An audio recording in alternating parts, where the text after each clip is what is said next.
Well, hello everybody and welcome to this week's Your Manchester. Here we are, everybody. We're somewhere special today, aren't we? Do you know what? This feels like our home, our spiritual home. It's gorgeous. This is where we should always be each week. We're at the new Adelphi Theatre and it's blooming amazing. It's very glamorous, isn't it? Absolutely, and it's great to be in the company of these fine people because we're going to find out just what happens in this amazing building.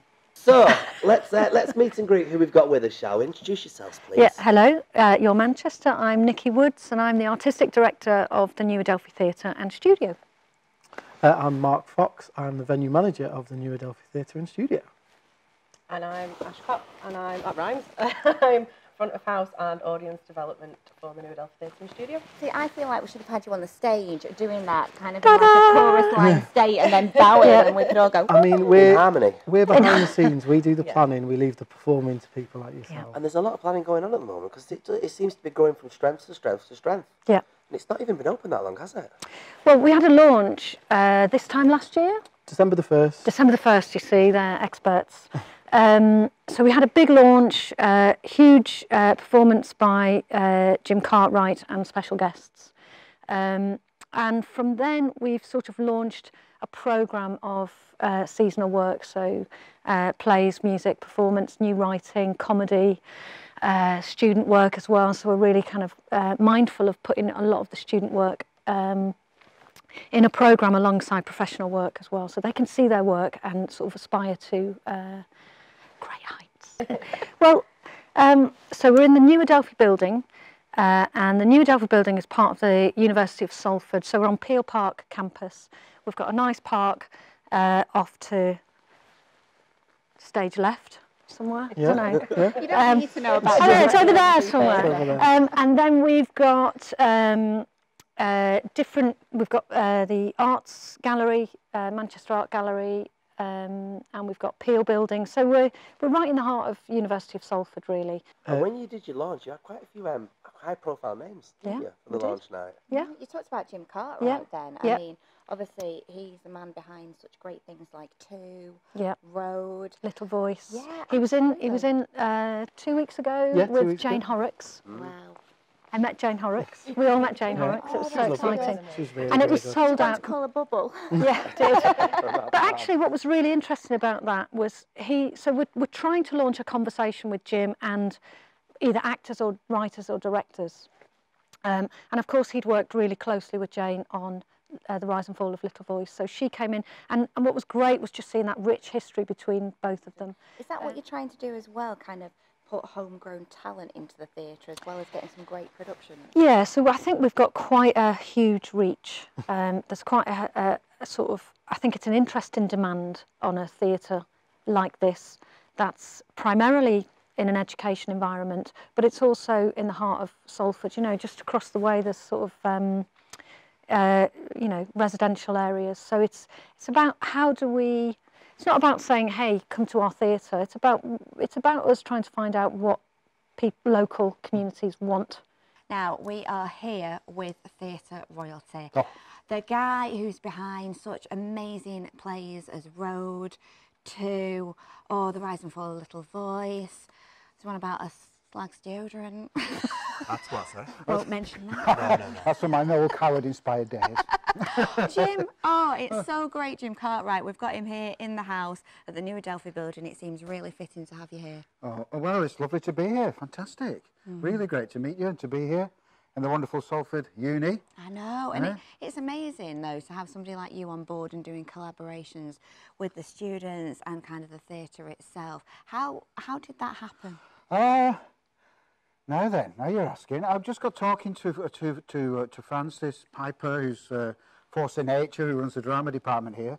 I'm talking about wanting a space to form a company, a northern company, and also about, as you introduced me to what was going on at Salford, I said I'd love to get involved, and it just kind of went from there really. And now I'm involved with the university, and we did this fantastic thing here. We did a launch last year of the Jim Cartwright Company in collaboration with the Adelphi Theatre, and we had a fantastic, we had Sue Johnson and Bev Callard and fabulous turnout of people. There were people queuing up who couldn't make it due to film commitments and that, fantastic people the support from around the country for what we were doing is amazing. You know, so that's what's happening in terms of what of people believing in Salford and believing in the North, and we were on a campaign really to get northern actors and working class actors as well into the theatre, because it's closed off a little, got a little bit elitist, you know, now. You know, it's a little bit, so we're part of a revolution, really. Now you're part of it too. Yeah, exactly. Yeah. And it's a shame because there is so much raw talent out there. And I'm with you with the elitist thing, because you've got your drama schools that you have to spend a fortune to kind of, you know, you have to be from certain kind of wealthy family to get to go there. And we know there's some amazing people that we've got. You just touched on a few names there, like Sue Johnson. Oh, yeah. But so tell us a little bit about your company then that you've started. Well, that was the launch, and we've got something else exciting. I can't really talk about it fully at the minute. But well, that's just intriguing, isn't I know, it? I'm sorry, loves. But, that's just a tease. A little bit of a tease for you. But it's going to be incredible. We've got some massive names from the world of theatre who are involved in this next stage of our launch. And then we're going to start doing productions and plays, operating from here, using local people, using some of the students, using names, and it's going to be fantastic. Oh, brilliant. Yeah, something completely different. You don't need Bell and Shell, do you? Hey, we'd be there, wouldn't we? The Bell and Shell show. Right as a part, we'll be there. Oh, Yeah. Light the lights. We're off. Tap dance. We'll get told off in a minute. We'll have to take our shoes off.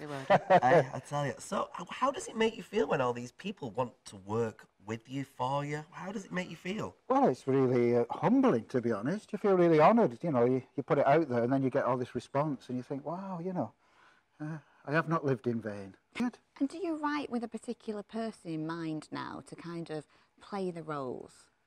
Not really, no. No, I don't think so.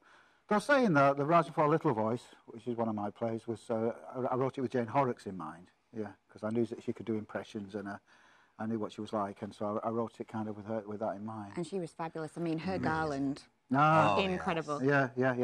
She can give you a Judy, all right. Absolutely. Well, you can give us a Judy, can't you? Hey. Yes, as she is now. I can give you a punching, Judy. So what advice would you give to kind of any aspiring actors from Salford, Manchester, from the north, really, to get themselves going, and indeed any writers? Yeah, I mean, I just say believe in yourself 100%, and believe in our voice that we've got up here and our spirit that we've got up here. What's that coming over the hill? It's the Northerners. It's the Northerners. And that stuff, Jim, that you're doing next year, you know that project. Yeah. You're still not going to tell us, are you? No, I'm sorry. Nice try, though. No, it's a cliffhanger. You'll have to come along. You have to keep attuned. When do you think we'll be able to find out about what's coming next, then? Oh, they won't leave it alone, will they? Oh, blimey. Well, pretty soon. It's cooking at the moment. Cooking. Well, do you know what? It's just another excuse to spend time with you, Jim. Aww. So, what about we make a date for, in a couple of months' time? Okay. Me, Sounds you, good to and me. well, we'll have to invite Belle. won't we, Yeah, as me, well? you and Belle. Why not? Fabulous, and we Do can me. talk parts as well, can't we? Yeah. Those two parts. He's Oh, gonna the write parts to us. and the... Right, I see, yeah. Yeah, I'll have more lines than she will. Yeah, of course, Oh, yeah. I can't remember where I was yesterday, never mind the line. Honestly, it's fine. Well, thank you very much for your time. Oh, thank you. It's been a pleasure. Lovely. Wonderful, Mr. Jim Cartwright. Yeah, thank you very much. Thank you. That was absolutely fantastic. I mean, we amazing. got to go in places that you don't really get to go unless you're an actor. Well, we're very lucky, aren't we? I mean, take even this week. This week alone, I got to go backstage at the Lowry to meet Mathew Keller. Remember from Stars in the Of Night? course I do, and you bet. Yeah? You want to bet on it? You bet. Well, don't fret. Get set. Are you ready? You bet. I'm embarrassed for you, to be honest, Michelle. And we got to see him do his lovely play, which is at the Lowry. The Habit of Art. The Habit of Art. Should we see what he had to say about it? I can't believe you went to see him and I didn't. I know, I had stars in my eyes.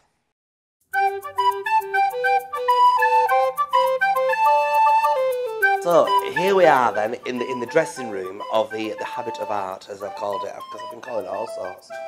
Honestly, it's tricky. And look who we're here with, everybody. Look, introduce yourself. Yeah, I'm Mathew. I'm David. You're proper and everything, isn't it, eh? Are you looking forward to tonight? Yeah, because I love playing Manchester, because I'm a Manchester You're boy. Urmston, isn't it? How did you know that? Oh, I've done my research. Oh, you haven't, yeah? I've done my research, yeah. I love coming to Manchester. I really love it. And I used to hate it, because I'm from here. Yeah. I used to think, oh, blimey, if I go back to Manchester, they'll know all my tricks and I'll get found out. But in actual fact, what happens is, you come back to Manchester, and they want you to do well. Yes. Because you're local. Because you're local, you know, and they're kind and generous. You know that north-south divide we're always talking about? Yeah. You can really tell it up here. David, tell them about the play, otherwise I'll be... Oh, tell us about it. What's it about? Alan Bennett wrote it, and, you know, he's always good for a laugh, as well as everything else. And it's about a meeting which Bennett imagines between the poet Auden and the composer Benjamin Britten, which never actually took place. I mean, they worked together when they were young men, but then they fell out, and they didn't have anything to do with each other again. But Bennett has imagined that they meet up in later life, and you take it from there. But it's a play where we're actually doing a play. Is that right? It's a play within a play. And how are you coping with the energy of repeating and doing it all over and over again? Well, you get energy by going to different places, you know, because it's a different bunch of people, it's a different space, so you get it like that. It's actually easier to get the energy on something like this than if you're just playing one theatre for, say, 6 months at a time, which we've both done. But you do need a lot of energy because we're all on stage the whole time. Yeah, non-stop, is it? We never leave the stage. Wow. And my character never stops talking, yammering on the whole time. I bet that's difficult. I know. Well, what, for me? Yeah, you said that with a look in your eye. I did. Mrs. Kelly will be yammering on that again. And a lot of people, I think, until you did Mice and Men, didn't realise that you started off trained as an actor. Acting was your first thing, wasn't it? Yes, it was. Because you became Mr. Saturday Night, didn't you? That's right. Well, you see, because you get, I mean, in those days, the Saturday night thing, we used to be seeing there were up to 18, 20 million people in half an hour on a Saturday night. And if you got that number doing this play, we'd have to be in this theatre twice nightly for the next 70 years. Well, the thing is, you see, the whole time I was doing that Saturday night stuff, I was out every year in the provinces doing plays in theatres like this, you know. So when you finally come to go, right, I'm not going to do the shiny black floor shows on a Saturday night. I'll start doing the acting again. I'll go back to the acting. People go, oh, I didn't know you could do that. I said, well, I'm not surprised. I've been practising in private for the last 20 years. Oh, dear. Well, thank you very much for your time. Oh, but Linda, thanks very much for the polos. Oh, have another Rolos. One. Have another Rolo, go on. Oh, I'll have another one. I'm supposed to be on a diet, you know. Mind you, I have been for the past 10 years, so... Yeah, now do your end bit. Well, I'll do my end bit now. So make sure you get down to the Lowry to watch A Habit of Art. It's set to be wonderful. We're going to watch it and see how wonderful it is and let you know exactly what it's about. But if you are around and you can get to Salford, get to watch The Habit of Art. Thank you very much. Well, thank you very much. That was lovely. Yeah, but don't worry, we are back for more fun at the new Adelphi Theatre on Tuesday. Yeah, but where's it on? The only place you can find it is... Your Manchester. So, do we get behind the scenes? Yeah, so we're going to take you on a secret backstage tour. Oh, let's have a little look. So, this is our famous dressing rooms where stars such as Jason Manford, Peter Kay have been. You know, they're as glamorous as you'd expected. No, these are the dressing rooms. I'll take you into a toilet in a minute. This is where we get really posh. So we've got toilet and showers. Oh, I'll just have a check in here. Where's your light? Oh, it's Come in here with me. Come on, let's check the shower out proper and everything. Yeah, I think there's room for two. It might be a little bit of a squeeze, but there's no squeeze. So anyway, I'll put that away.